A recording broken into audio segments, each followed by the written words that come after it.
ತಾಲಿಬಾನ್ ವಿದೇಶಾಂಗ ಮಂತ್ರಿ. ತಾಲಿಬಾನ್ ಅಂದರೆ ಅಫ್ಘಾನಿಸ್ತಾನ ವಿದೇಶಾಂಗ ಮಂತ್ರಿ. ಇವರು ಭಾರತಕ್ಕೆ ಭೇಟಿ ಕೊಟ್ಟು ವಾಪಸ್ ಅಫ್ಘಾನಿಸ್ತಾನ ಹೋಗಿ ಮುಟ್ಟುವ ಮುಂಚೆಯೇ ಅಫ್ಘಾನಿಸ್ತಾನ ತಾಲಿಬಾನಿ ಸೇನೆ ಪಾಕಿಸ್ತಾನದ ಮೇಲೆ ಏರ್ ಸ್ಟ್ರೈಕ್ ಮಾಡಿದೆ.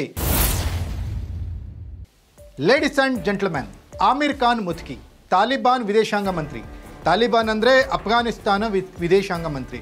ಇವರು ಭಾರತಕ್ಕೆ ಭೇಟಿ ಕೊಟ್ಟು ವಾಪಸ್ ಅಫ್ಘಾನಿಸ್ತಾನ ಹೋಗಿ ಮುಟ್ಟುವ ಮುಂಚೆಯೇ ಅಫ್ಘಾನಿಸ್ತಾನ ತಾಲಿಬಾನಿ ಸೇನೆ ಪಾಕಿಸ್ತಾನದ ಮೇಲೆ ಏರ್ ಸ್ಟ್ರೈಕ್ ಮಾಡಿದೆ.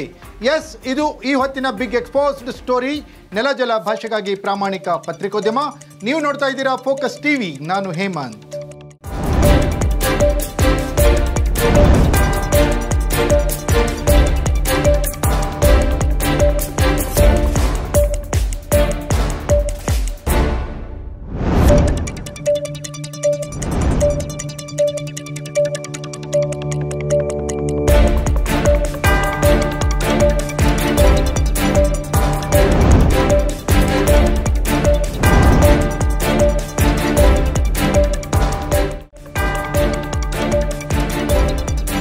ಎಸ್ ವೀಕ್ಷಕರೇ, ಪಾಕಿಸ್ತಾನದ ಮೇಲೆ ತಾಲಿಬಾನಿ ಸೇನೆ ಏರ್ ಸ್ಟ್ರೈಕ್ ನಡೆಸಿದೆ, ಅಟ್ಯಾಕ್ ಮಾಡಿದೆ, ದಾಳಿ ಮಾಡಿದೆ. ಈ ದಾಳಿಯಲ್ಲಿ ಹಲವು ಪಾಕಿಸ್ತಾನಿ ಸೈನಿಕರು ಹತರಾಗಿದ್ದಾರೆ. ವಿವಿಧ 7 ಗಡಿಗಳ ಮೂಲಕ ಪಾಕಿಸ್ತಾನವನ್ನು ಪ್ರವೇಶಿಸಿ ತಾಲಿಬಾನ್ ಸೇನೆ ಪಾಕಿಸ್ತಾನದ ಮೇಲೆ ಅಟ್ಯಾಕ್ ಮಾಡಿದೆ. ಪಾಕಿಸ್ತಾನಕ್ಕೆ ನುಗ್ಗಿ ತಾಲಿಬಾನಿ ಸೇನೆ ಪಾಕಿಸ್ತಾನಿಗರನ್ನು ಹೊಡೆದಿದೆ. ಪಾಕಿಸ್ತಾನಕ್ಕೆ ತಾಲಿಬಾನಿ ಸೇನೆ ಎಚ್ಚರಿಕೆ ನೀಡಿದೆ. ಪಾಕಿಸ್ತಾನಕ್ಕೆ ತಾಲಿಬಾನಿ ಸೇನೆ ದಾಳಿಯ ಮುಖಾಂತರ ಬಿಸಿ ಮುಟ್ಟಿಸಿದೆ.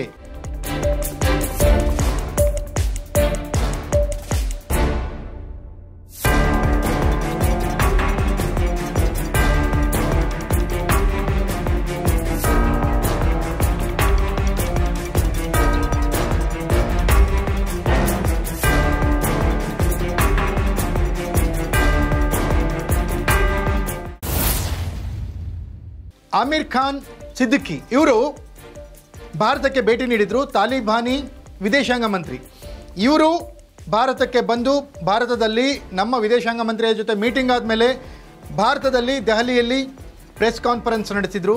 ಆ ಪ್ರೆಸ್ ಕಾನ್ಫರೆನ್ಸ್ ಬಗ್ಗೆಯೂ ಹಲವು ವಿವಾದಗಳು ಹುಟ್ಟಾಕಿದ್ವು. ಆ ಒಂದು ಪತ್ರಿಕಾಗೋಷ್ಠಿಗೆ ಮಹಿಳಾ ಪತ್ರಕರ್ತರನ್ನ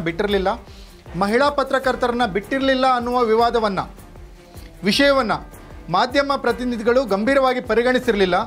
ಈ ರೀತಿಯ ವರ್ತನೆಯಿಂದ ಮಹಿಳೆಯರಿಗೆ ಪ್ರಾತಿನಿಧ್ಯ ಸಿಗದ ಪತ್ರಿಕಾಗೋಷ್ಠಿಗೆ ನಾವು ಭಾಗವಹಿಸಲ್ಲ ಅಂತ ಹೇಳಿ ಇಲ್ಲಿಯ ಪತ್ರಕರ್ತರು ಹೇಳಬೇಕಿತ್ತು.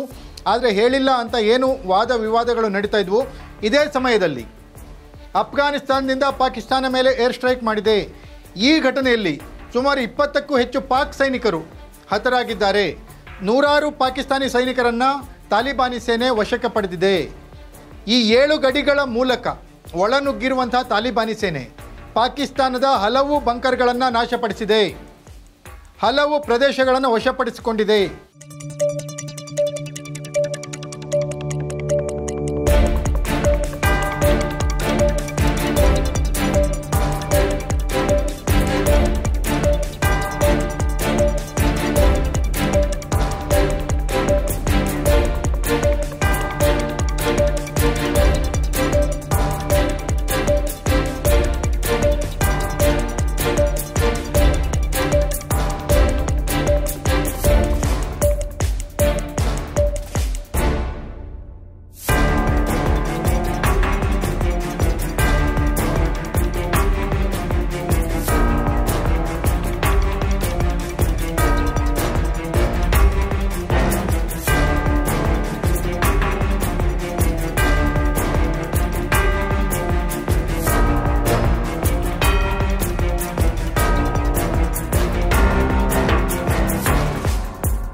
ಈಗಾಗಲೇ ಭಾರತದ ವಿರುದ್ಧ ಆಪರೇಷನ್ ಸಿಂಧೂರ ಯುದ್ಧವನ್ನು ಸೋತಿರುವಂಥ ಪಾಕಿಸ್ತಾನಕ್ಕೆ ಈಗ ಮತ್ತೊಮ್ಮೆ ಏರ್ ಸ್ಟ್ರೈಕ್ ಬಿಸಿ ತಟ್ಟಿದೆ.